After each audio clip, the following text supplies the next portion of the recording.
Many people want to set aside half of Earth as nature. Half-Earth plan is necessary to meet the Paris climate target of limiting global warming to 1.5 C. People want what is scientifically needed for us to have a secure future. Here's a summary of the article. Famed biologist E.O. Wilson has argued in recent years that humans should set aside half of Earth as nature, an ambitious proposition to stave off mass extinction and safeguard the bulk of our planet's biodiversity, including its people. Researchers sought to understand how people in these countries, all places where NGS works, value nature and biological diversity. Information Bailey says is vital for guiding policymakers and measuring the organization's long-term impact. Though people across the globe generally support conservation and saving wildlife, the survey results also revealed a poor understanding about topics such as extinction, in part due to lack of education. Even with such knowledge gaps, one crucial takeaway from the poll is that, regardless of political or cultural backgrounds, Bailey says, very few people think extinction is acceptable. Concern about extinction was highest among people in Mexico, Brazil, and South Africa, countries with rich biodiversity and some of the world's greatest and great numbers of species now at risk of extinction. It's a similar story for land. Assumptions about how much is conserved varied by country, ranging from Australia, where people thought 26% of land is protected for nature, to India, where people thought 45% is. It's important to note, adds Maibach, that a majority of people from these nations want to see much more land and sea protected and are likely to support their governments taking more actions to better conserve species and ecosystems. This post received a score of 16,080, with an upvote ratio of 92%. Here are the top comments in response to this article. As long as the half set aside is your half and not mine. I don't know, man. I'd love to own acreage that's mostly undeveloped bush. Me too. I love going out and exploring the woods. I would love 5 to 10 acres with 2 cleared for a house and a yard. The rest can be for adventures and exploring. I think 20 would be my ideal size. There are only 5 acres of land per person on Earth, sadly, with much less acreage if we're only counting habitable, non-barren Earth.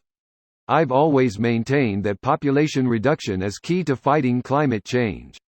And I'm a family of 3 currently, so if that 5 was reduced to 4 or even 3 based on the factors you listed, I'm still at about 10 acres, which isn't terrible, and I wouldn't need more than 1 to 2 cleared for a house and stuff, which is well above the 50% of property being nature. Many people consider reproduction the most important human right though, and even more see raising children as their sole purpose in life. Population reduction isn't happening without massive wars or famine. Why not use voluntary policies to reduce birth rates? Improved access to birth control, tax incentives, etc.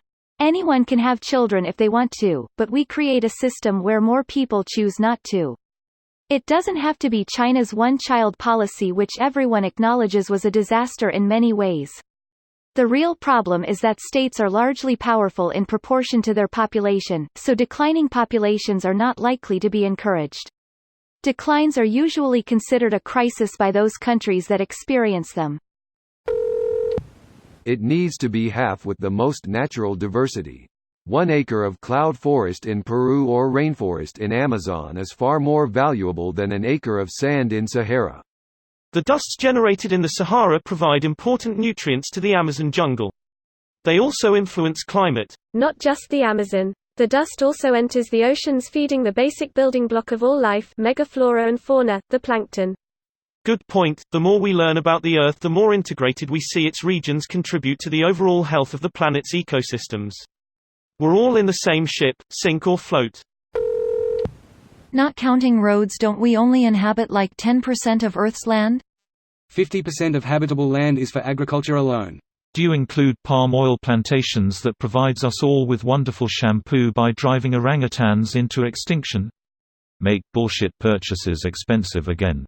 There was a time when something like a fidget spinner would cost about $35.